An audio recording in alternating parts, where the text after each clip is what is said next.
ma cousine a raconté à tout le monde, lors de la réunion de famille, que mon mari me battait, car elle pensait qu'il serait amusant de le voir essayer de s'expliquer. Mon oncle s'est levé, s'est approché, et lui a demandé de répéter cela devant son propre mari. Puis, il a expliqué pourquoi il posait cette question. Ce que j'avais remarqué chez Colton Fenn, sur une période d'environ 9 ans. C'était qu'il regardait sa femme avant qu'elle ne réponde à une question.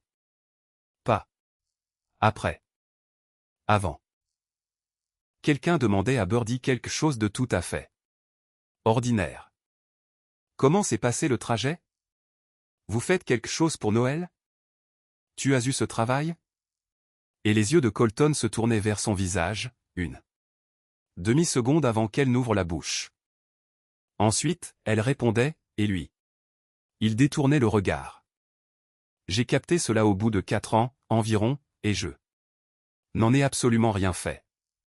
Je l'avais classé dans la catégorie « il est un peu trop fusionnel avec elle ».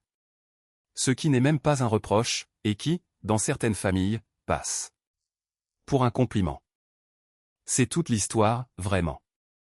C'est ce avec quoi je dois vivre.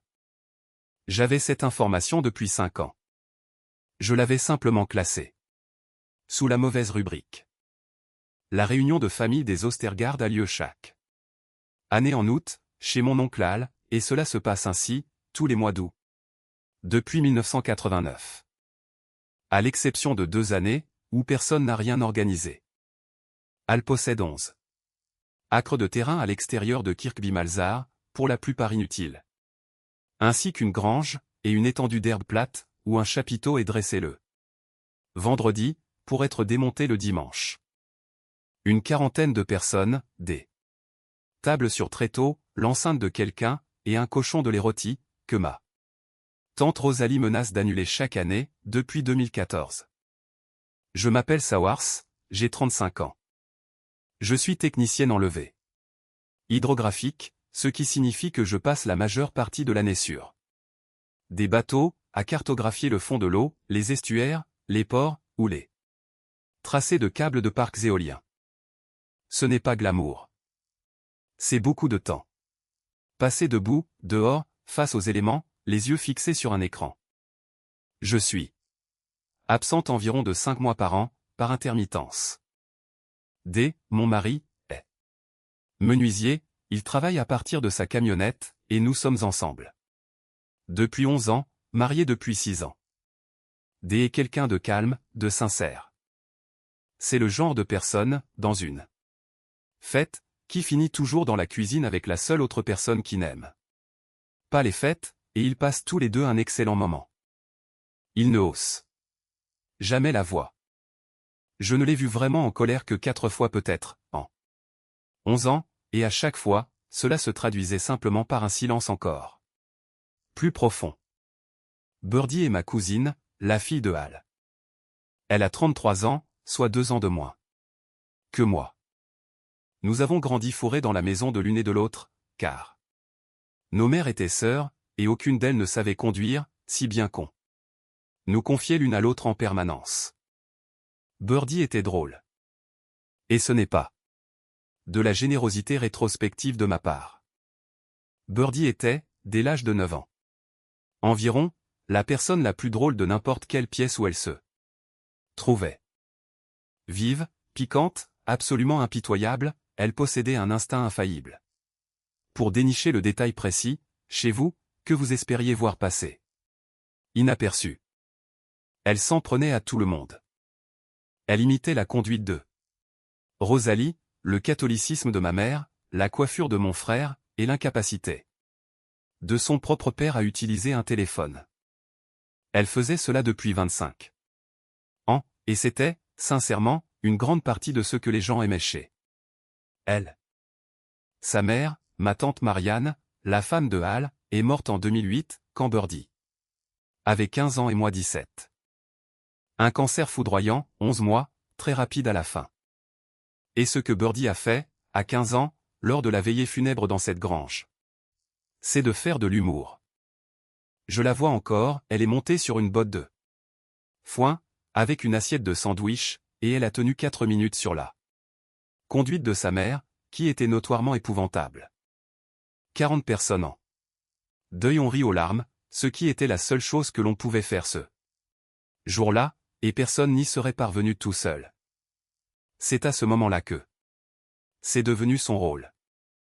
Personne ne le lui a imposé, elle l'a pris, à 15 ans. Parce qu'il fallait bien que quelqu'un, dans cette famille, rende l'atmosphère vivable. Elle était incapable de parler, moi non plus, et elle y parvenait si bien. Elle n'a plus jamais été autre chose, par la suite. Elle a rencontré Colton Fenn en 2016, lors d'un mariage à Ripon. Il était chef de chantier dans le terrassement, il avait 30 ans à l'époque, et il était, je dois l'admettre, brillant. Il savait lui répondre l'appareil avec humour, ce que personne d'autre ne savait faire. Rapide d'esprit. Il savait encaisser les piques et répondre du tac au tac. Les observer tous les deux, attablés ensemble. Durant les premières années, était l'un des plaisirs les plus sincères de notre vie de famille. Ils se sont mariés en 2018. Elle a payé la majeure partie de la fête, il a prononcé un discours de 4 phrases, et s'est mis à pleurer en plein milieu. La seule chose que l'on ait pu relever, après coup, en repensant à toute cette période allant de 2016 à 2023, c'est ceci, elle avait arrêté de se moquer de lui. Birdie égratignait pourtant tout le monde. Depuis 25 ans, tout le monde y passait, sans exception, avec férocité. Mais elle n'a jamais, pas une seule fois, fait le moindre sketch sur son mari. Ni sur sa conduite, ni sur ses ronflements, ni sur son équipe de football, ni sur cette manie qu'il a d'utiliser son téléphone à table. Rien. Et personne ne l'a remarqué, car l'absence de plaisanterie n'est pas une chose que l'on remarque. Il n'y a pas de moment précis. Il y a juste une femme qui s'amuse aux dépens d'eux. 14 personnes, mais pas de la 15e, et cependant 7 ans, sous les yeux de 40 d'entre nous.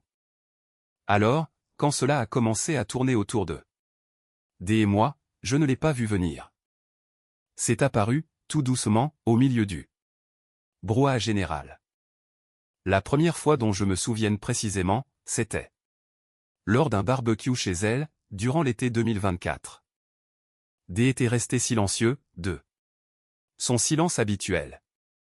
4 personnes parlaient en même temps, il les laissait faire, et Birdie a lancé, à travers le jardin, mon Dieu, regardez sa tête.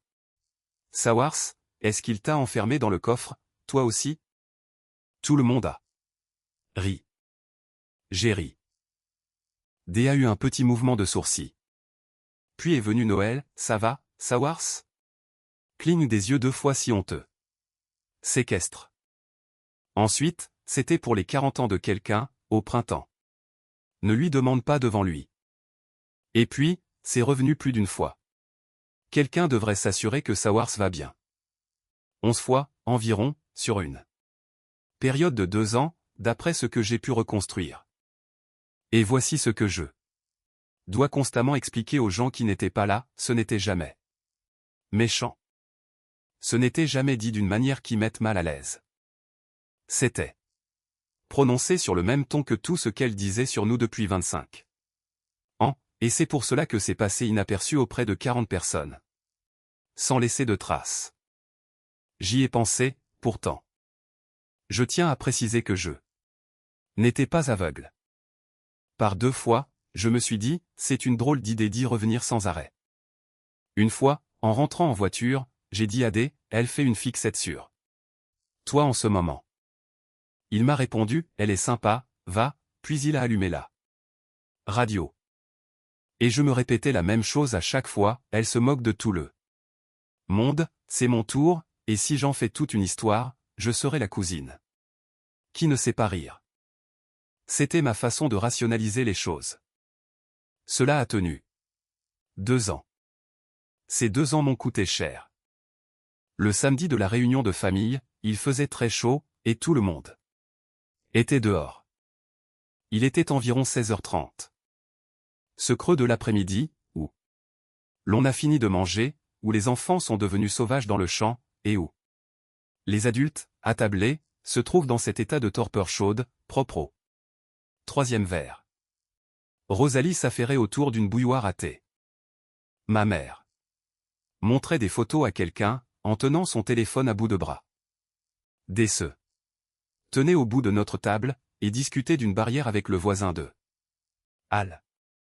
C'est alors que Birdie s'est levée. Elle n'est montée sur rien. Elle s'est levée. Comme on le fait pour prendre la parole à table, un verre à la main. Sa voix portait, comme elle le faisait toujours. Et elle a dit, bon, non, je vais le dire. On peut arrêter de faire semblant? Il la bête. Dès la bête. Tout le monde le sait, et personne ne dit rien. Et puis, elle a regardé des droits dans les yeux. C'est ce que je veux que les gens comprennent. Elle ne m'a pas regardé. Moi. Elle l'a regardé, lui, et elle a attendu. Le menton levé, le visage arborant cette expression qu'elle prend lorsqu'elle vient de décocher une flèche, et qu'elle attend que l'assemblée réagisse. Elle attendait le spectacle. Sous le chapiteau, il y a eu ce moment particulier où 40 personnes se taisent à des intervalles légèrement différents, de sorte que le silence s'installe par vagues, et qu'on entend un enfant crier « quelque part au loin dans le champ, à cause d'un chien ». Je me rappelle avoir senti mes oreilles s'échauffer. Je me souviens avoir pensé, avec une clarté totale. Elle est ivre, va vers elle, sors-la de là. On pourra en rire à Noël si je réagis tout de suite. D n'a rien dit. Il a posé sa main à plat sur la table. Et, tout au bout, mon oncle a posé son verre, puis s'est levé. À l'Ostergaard a 66 ans. Il gère un commerce de graines et de fourrage dans cette grange depuis 31 ans, et ce n'est pas le genre d'homme à prendre position publiquement. Il n'a pas pris la parole à l'enterrement de sa propre femme. Il avait demandé à quelqu'un d'autre de le faire, tandis que lui se tenait au fond de la pièce, à tenir les manteaux. Il a traversé toute la longueur du chapiteau. Personne n'a prononcé un mot pendant qu'il marchait, et cela a pris du temps, car le chapiteau était long. Il s'est arrêté devant sa fille, et il lui a dit, répète cela, ma chérie. Birdie a ri, papa. Répète-le. Il ne criait pas. Il utilisait le ton de voix que l'on prend pour calmer un cheval. Devant Colton. Répète-le devant ton mari. Et c'est cette phrase précise qui a jeté un froid glacial sous la tente. Sur le moment, personne sous cette tente n'en a compris la raison. Car un homme ne pose pas ce genre de questions à propos du mariage d'autrui. Il n'y a absolument aucune raison d'exiger un auditeur spécifique pour une accusation concernant le mari de votre nièce. Cela n'a de sens que si la phrase parle de toute autre chose, et 40 personnes l'ont pressenti, sans pouvoir l'exprimer. Le visage de Birdie s'est décomposé. Elle a regardé Colton. Elle l'a regardé, rapidement, du coin de l'œil. Exactement de la même manière que je l'avais vu la regarder pendant 9 ans. Puis, elle a reporté son regard sur son père, et elle l'a répété, plus bas, en s'adressant à la nappe, il la bête. Elle était arrivée aux 2/3 de sa phrase quand ses yeux se sont tournés vers Colton, avant de revenir. La moitié des personnes présentes sous le chapiteau l'ont vu. Je le sais, car j'ai parlé à la plupart d'entre elles depuis. La moitié l'a vu sans encore comprendre ce qu'elle venait de voir, ce qui reste la sensation la plus étrange, et la plus pénible, que j'ai jamais partagée dans une pièce. Colton a ri. Il a dit, elle a un coup dans le nez. Ce à quoi elle a répondu. Je sais bien qu'elle a bu. Puis, il a plongé la main dans la poche arrière de son pantalon, et en a sorti un carnet. C'était un carnet de notes, un carnet d'inventaire vert à spirale, de la taille d'une main, avec l'inscription Albert S. Fidenseed sur la couverture, dans cette typographie typique des années 70. Il utilisait les mêmes depuis 31 ans pour ses inventaires de stock. J'en avais vu des centaines dans cette grange. Il y en a tout un carton dans le bureau. Il ne l'a pas brandi. Il l'a ouvert sur la table, a chaussé ses lunettes, et a lu 4 lignes, du ton le plus neutre que vous ayez jamais entendu. Il n'a pas mentionné les blessures, c'est cela qui est marquant. Jamais, ce jour-là ni depuis, il n'a décrit une blessure. Il a lu les explications. Le 11. Et c'est la partie que je n'ai pas réussi à oublier depuis 2 ans. Birdie s'est tourné vers son mari, et a commencé à lui présenter ses excuses. Pas à moi. Pas à Colton. Elle s'est mise à dire, je suis désolée. Je suis désolée. J'ai trop bu. Je ne sais pas pourquoi j'ai dit ça. Je suis désolée. Vite. Tout bas. En tendant la main vers lui. C'était tellement rodé, si visiblement une habitude chez elle. Que la regarder faire, c'était comme regarder quelqu'un exécuter une danse qu'on lui avait apprise. C'est à ce moment-là que toute la tante a compris, bien plus qu'à la lecture du carnet. À cet instant précis, Colton s'est levé. Et 11 hommes se sont levés en même temps que lui. Mon frère, 2 des neveux de Hal, D, et le voisin qui parlait de la barrière. Personne n'a dit un mot, personne n'a avancé d'un pas. Et personne n'a pris de décision concertée. Simplement, 11 personnes sous une tente se sont levées d'un coup, et Colton Fenn a regardé l'assemblée, avant de se rasseoir. Quelqu'un avait déjà sorti son téléphone. 4 personnes, s'est-il avéré, ont photographié ces notes dans les 90 secondes qui ont suivi, mon frère, Rosalie, et 2 des cousins. Et j'ai beaucoup pensé à tout ce que je devais à ces 4 personnes. Car le carnet original de Hal n'existait plus le lendemain matin. Colton l'a pris sur la table en partant. Il l'a glissé dans sa veste. Hal l'a laissé faire.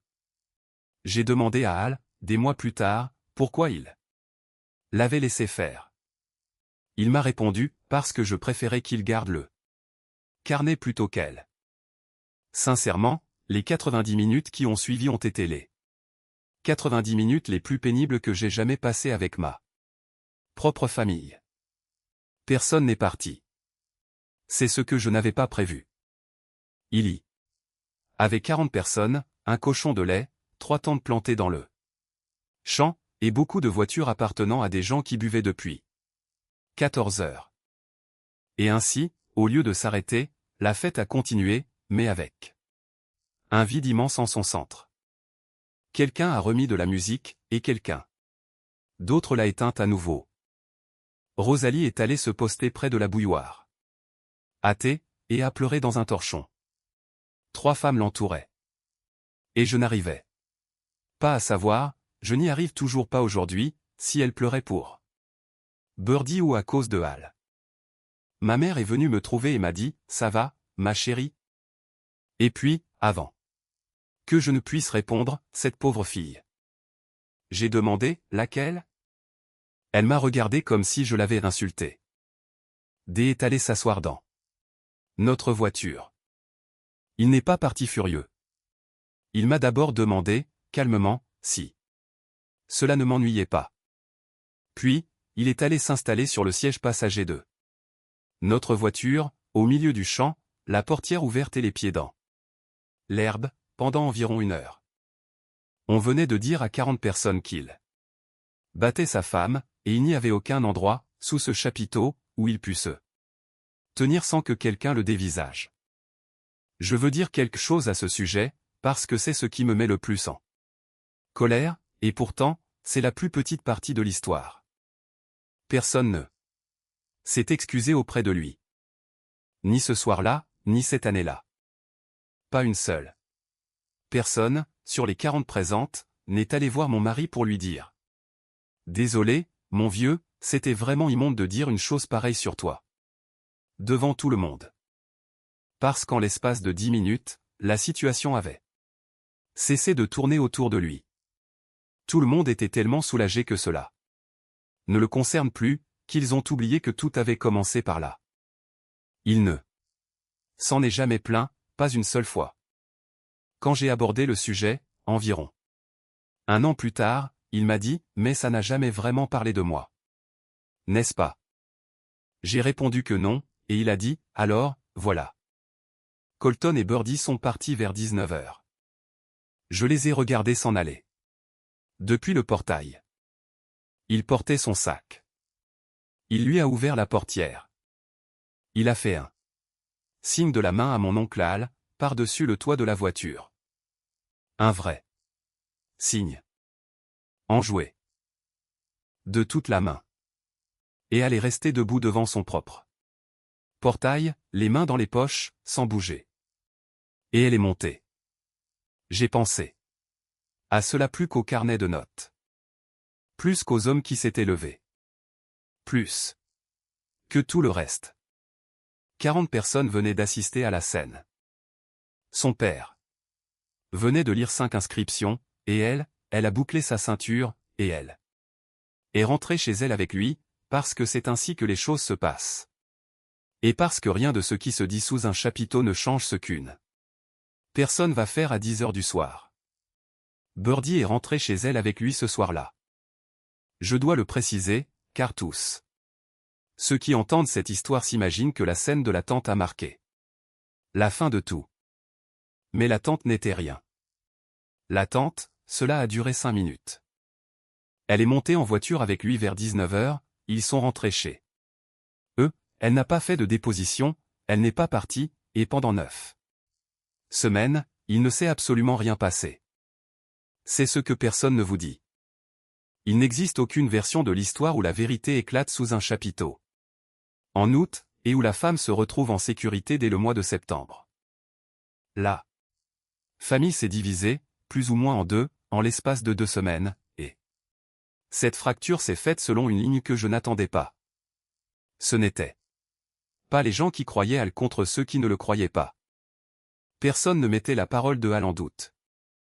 On ne le peut pas, après avoir entendu répéter « la porte, la porte, la porte ». La rupture s'est faite entre ceux qui pensaient qu'il fallait agir, et ceux qui estimaient que cela n'avait fait qu'envenimer les choses. Rosalie m'a appelé 2 fois la première semaine. Pour me dire que Al n'aurait jamais dû faire cela devant tout le monde, qu'il avait humilié sa propre fille, et que s'il s'inquiétait, il aurait dû en parler à Birdie en privé. J'ai répondu, il était allé lui en parler en privé. 18 fois. Elle a répliqué, eh bien, dans ce cas, il aurait dû aller voir la police. J'ai dit, pourquoi faire, et avec quoi? Un carnet rempli de déclarations où elle prétend s'être cognée dans une porte. Cette conversation s'est répétée 4 fois, avec 4 personnes différentes. Elle s'est déroulée de la même manière à chaque fois. Je m'améliorais dans mes arguments, mais cela n'a jamais fonctionné, pas une seule fois. L'échange le plus révélateur a eu lieu dans la cuisine de Al, la 3e semaine. Nous nous y sommes retrouvés à 9, un dimanche, sans que rien n'ait été organisé. Je pense que tout le monde était venu simplement parce que personne ne supportait plus de rester chez soi avec cette histoire sur le cœur. Ma tante Rosalie était assise à la table, et elle avait visiblement répété son discours. Elle a dit, tout ce que je dis, c'est qu'il est son père. Il y a une manière de faire les choses. Elle a répondu, vas-y, je t'écoute. Tu la prends à part. Tu t'assois avec elle. Tu ne fais pas ça devant toute la famille, alors que son mari est présent. Al, tu l'as humilié. C'est vrai. A dit Al. Donc tu le reconnais.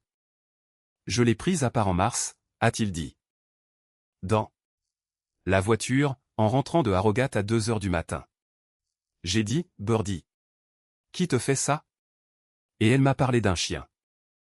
Il était appuyé contre le plan de travail, les bras croisés. Je l'ai prise à part en juillet. Dans cette cuisine, même question. Elle m'a parlé d'une marche. Je l'ai prise à part 18 fois, Rosalie, et j'ai consigné chacune d'elles par écrit. J'y serai. Encore à Noël. Rosalie a dit, ce n'est pas une raison pour le faire sous une tente. Non, a dit Al, cela signifie simplement que je n'avais plus d'autres solutions. Et mon cousin Eden, avec qui je n'ai jamais eu le moindre mot de travers de ma vie, a ajouté, oui, mais elle ne va pas le quitter. Maintenant, pas vrai? Pas maintenant que tout le monde sait. Vous avez fait en sorte qu'elle ne le puisse plus. Cet argument-là a fait mouche. J'ai vu l'effet qu'il a produit sur Al. Je l'ai vu rester sans voix, et c'est la seule fois, en 2 ans, où j'ai eu l'impression qu'il se demandait s'il s'était trompé. Parce que ce n'est pas stupide. C'est le véritable nœud du problème, et cet argument n'est pas avancé par des gens malveillants. Pendant 9 semaines, il a semblé tout à fait juste. J'ai dit la seule chose qui me venait à l'esprit, elle l'a dit 5 fois. Eden. Dis quoi? Cette phrase. À propos du mari de quelqu'un d'autre. 5 fois en 2 ans. Lors de réunions de famille. Toujours à propos d'un couple dont tout le monde sait qu'il va très bien. Ma voix s'est brisée au milieu de ma phrase, d'une manière que je n'attendais pas. Elle le dit depuis 2 ans, et nous avons tous ri à chaque fois. La seule raison pour laquelle quelqu'un l'a entendu cette semaine, c'est parce que son père s'est levé. Alors, ne venez pas me dire que le problème, c'est que quelqu'un ait enfin réagi. Plus personne n'a rien dit pendant un moment. Puis Rosalie a murmuré, je ne savais pas qu'elle l'avait déjà dit. Et ma mère a ajouté qu'elle l'ignorait. Elle aussi. Et il s'est avéré que, sur les 9 personnes présentes dans cette cuisine, 7 avaient assisté personnellement à au moins une de ces scènes. 7 sur 9. Tout le monde l'avait entendu, mais personne ne l'avait entendu 2 fois. Parce que personne n'avait jamais comparé ses souvenirs. Après tout, pourquoi comparerait-on des notes au sujet d'une plaisanterie? J'ai beaucoup appelé Al. Durant ces 9 semaines. Il passait la plupart de son temps dans la grange. Il ne dramatisait pas les choses, il était simplement très fatigué, très pragmatique. Il répétait toujours les mêmes 3 ou 4 choses, qu'il l'emmenait aux urgences de Harrogate depuis mars 2024, qu'elle ne lui avait jamais dit la vérité une seule fois dans la voiture, et qu'il avait commencé à noter les faits à partir de la 4e fois. Parce qu'il s'était rendu compte qu'il n'arrivait plus à retenir les dates exactes de tête. Il avait le pressentiment que ces dates finiraient par avoir de l'importance un jour. Je lui ai demandé pourquoi il notait ce qu'elle disait plutôt que ce qu'il constatait visuellement. Il m'a répondu, parce que ce que je voyais n'était que mon opinion. Ce qu'elle disait, c'était un fait. Il avait été agriculteur, puis marchand de fourrage pendant 40 ans. Il avait l'habitude de noter ce que les gens lui disaient, et de le dater. Depuis 1985. Dans ce métier, si vous n'écrivez pas ce qu'un client vous dit au téléphone à propos d'une livraison, vous vous faites avoir avant la fin de la semaine. Il ne cherchait pas à monter un dossier, il ne savait même pas qu'il construisait quoi que ce soit. Il faisait simplement la seule chose qu'il ait jamais su faire avec des informations sur lesquelles il ne pouvait pas agir. Les consigner par écrit, en précisant la date et l'heure. Durant ces 9 semaines, ce que j'ai fait, de mon côté, a été en grande partie une erreur. J'ai appelé Birdie 11 fois. Elle a décroché 2 fois. À chaque fois, elle s'est montrée agréable, vive, m'assurant qu'elle allait bien, que son père avait simplement eu un coup de folie, que tout le monde en faisait trop pour un rien. Et qu'elle me rappellerait la semaine suivante. Les 2 appels ont duré moins de 4 minutes, et, les 2 fois, j'entendais le bruit d'un téléviseur en arrière-plan. Un mardi de septembre, je me suis rendu chez elle en voiture, je suis resté assise dehors pendant 40 minutes, et je n'ai pas osé frapper. J'y étais allé avec un plan. J'avais un sac sur le siège passager, contenant un téléphone de rechange, un modèle bon marché, déjà rechargé, avec seulement mon numéro et celui de Hal enregistré dedans. J'avais lu cette astuce quelque part. Je l'avais mis dans un sac en plastique Tesco pour que cela ressemble à des courses. Sa camionnette était garée dans l'allée. La lumière du salon était allumée, et la télévision marchait. Je pouvais voir ses reflets bouger sur le plafond. Je suis resté assise là, à retourner le problème dans tous les sens. De la même manière que l'on vérifie inlassablement une ligne de relevé qui ne correspond pas. Si je frappe et que c'est lui qui ouvre, qu'est-ce qui lui arrive à elle, à 11h du soir? Si je frappe, qu'elle m'ouvre, et qu'il se tient derrière elle. Qu'est-ce qui lui arrive à 11h du soir? Si je laisse le sac sur le pas de la porte et qu'il tombe dessus. Si je glisse un mot par la fente de la boîte aux lettres et qu'il le lit. Toutes les options, sans exception, menées au même résultat, il lui arrive quelque chose ce soir, je ne serai pas là pour l'aider, et je ne le saurai même pas. Vers 21h20. Quelqu'un s'est approché de la fenêtre de devant et a tiré les rideaux. Je ne sais pas lequel d'entre eux c'était. Je ne l'ai jamais su. Je suis rentré chez moi, avec le sac toujours sur le siège, je l'ai rangé dans le placard à linge, et il y est resté pendant 9 semaines. Je ne le lui ai jamais donné. J'ai repensé sans arrêt à ces 40 minutes. Toutes les personnes à qui j'en ai parlé m'ont dit que j'avais pris la bonne décision. Ma mère me le dit. La femme de la ligne d'écoute me l'a dit également, en d'autres termes. Elle me l'a répété une fois dans la grange, sans lever les yeux. Je ne le sais toujours pas. Je ne pense pas que je le saurai un jour. C'est la véritable réponse, et elle ne plaît à personne. Il n'y avait pas de bonne décision possible pour moi ce soir-là, seulement un choix d'options où le risque reposait sur des personnes différentes, et j'ai choisi celle où le risque demeurait sur elle. Parce que c'était aussi celle où je m'évitais d'avoir à assumer les conséquences de ce que j'aurais pu déclencher. La seule chose utile que j'ai faite a été d'appeler une ligne d'assistance pour demander ce que l'on doit faire concrètement. Une femme très calme m'a dit deux choses que j'ai répétées à environ 6 personnes depuis lors. Elle m'a dit, elle y retournera, en moyenne, plusieurs fois, et à chaque fois qu'elle le fera. Vous devez toujours être là pour elle après. Et elle a ajouté, ne lui construisez pas un dossier judiciaire. Construisez-lui une route. C'est elle qui doit la parcourir. Je lui ai demandé ce que je devais faire du fait que ma cousine avait raconté à 40 personnes que mon mari me battait. Il y a eu un silence, puis elle m'a demandé, est-ce que quelqu'un lui a demandé d'où lui était venue cette idée? C'est dès qu'il a retrouvé. C'est la partie de l'histoire que je n'arrive jamais à expliquer correctement aux gens, car on a l'impression que je veux faire de mon mari un héros, ce qu'il détesterait. Et ce n'était pas le cas. C'était la 9e semaine, un jeudi. Il avait travaillé sur un chantier à Ripon, et il rentrait en passant par Macham, vers 2h10 du matin, car la route à 6108 était fermée. Il a remarqué une voiture sur l'aire de la station-service de Firby Cross, avec le plafonnier allumé. Il l'a reconnue. C'était la Corsa de Birdie. Elle avait le même bloc optique arrière fissuré. Depuis 2023. Il ne s'est pas arrêté. Il a raconté par la suite qu'il y avait réfléchi pendant environ 1 kilomètre, avant de se dire qu'une femme assise seule dans une voiture à 2h du matin n'avait pas besoin de voir frapper à sa vitre un homme qu'elle venait d'accuser de battre sa femme. Alors, il a roulé jusqu'au bout de la route, et il a appelé Al. Al est arrivé sur les lieux 19 minutes plus tard.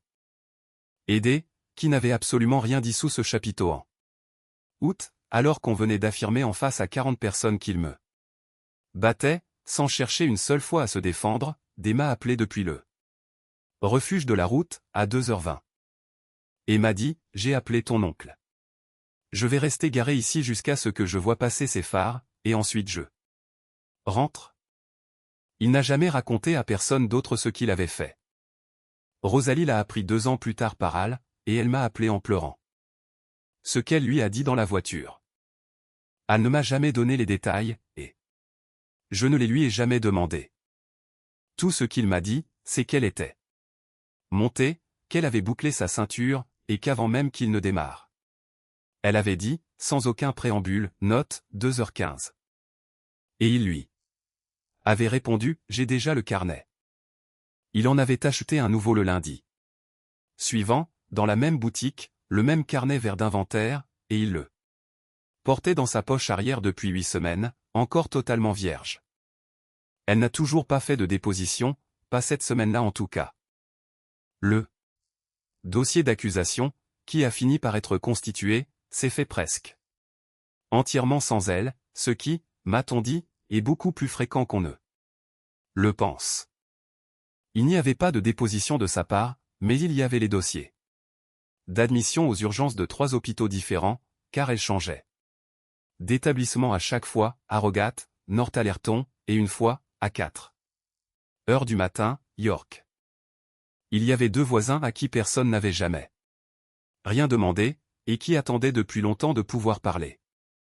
Il y avait une fracture sphyroïde du radius datant de février 2025, enregistrée à l'époque comme une simple chute, qu'un spécialiste a réexaminé avant de déclarer ce que les spécialistes déclarent habituellement au sujet des fractures sphyroïdes. Et puis, il y avait le carnet de Hall, enfin, les photos qui en avaient été prises sous un chapiteau en août, par 4 personnes qui n'avaient aucune idée de ce qu'elles prenaient en photo. La procureure a demandé à rencontrer Hall à 2 reprises. Lors de leur second entretien, elle lui a confié que 18 notes datées, rédigées sur le moment par un témoin non professionnel, constituaient les pièces les plus précieuses qu'un simple citoyen lui ait jamais fournies, et qu'elle aimerait que cela soit enseigné dans les écoles de police. Il a répondu qu'il s'était contenté de noter ce qu'on lui disait. Colton Fenn a plaidé non coupable. Il a été reconnu coupable en mars, par le tribunal de Leeds, de 2 chefs d'accusation de coups et blessures volontaires ayant entraîné une incapacité temporaire de travail, ainsi que de comportements de contrôle ou de coercition.